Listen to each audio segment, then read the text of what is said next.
Hey Petra, how is it up in Glacier? Hi Artie, Glacier's great. How is it in Texas? It's so hot here in Texas. While we have 29 centimeters of plant available water due to drought, we still are in a deficit.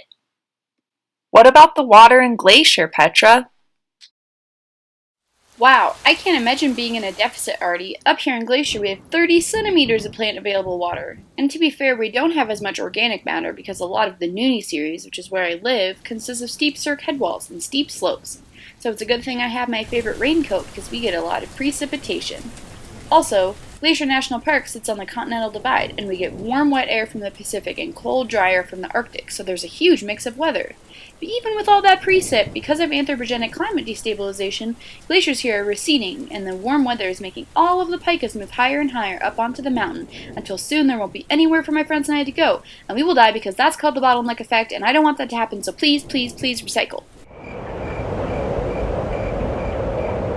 Anyway, The Hayden series is mostly used for grazing as it is rangeland. This requires a lot of water, which isn't necessarily available, so irrigation is necessary. But we're in a drought, so we're limited in how much water we can use. Therefore, land managers need to strategize water conservation methods.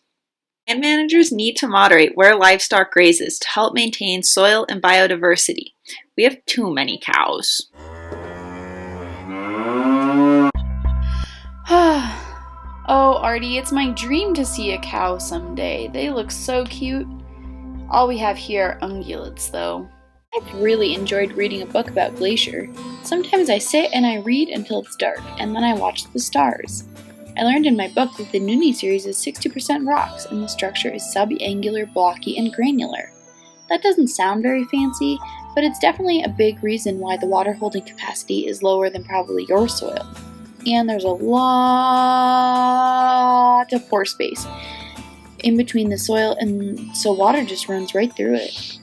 We don't have any rocks here. In fact, the Hayden series has 0% rock content in all horizons. We have a lot of clay thanks to the mudstone parent material. There is an average 48% clay content throughout the soil. Oh wow, a high clay content is so cool. That means that your soil can hold on to lots of nutrients, and that's a lot better than the Noonie series. I mentioned that there are a lot of rocks, but there's also 60% sand and 40% gravel. They aren't negative like clays, so a lot of nutrients get leached away, which is probably why we have small alpine flora. That's a lot of sand. Oh, I have to go. My pie is done baking in the hot sun.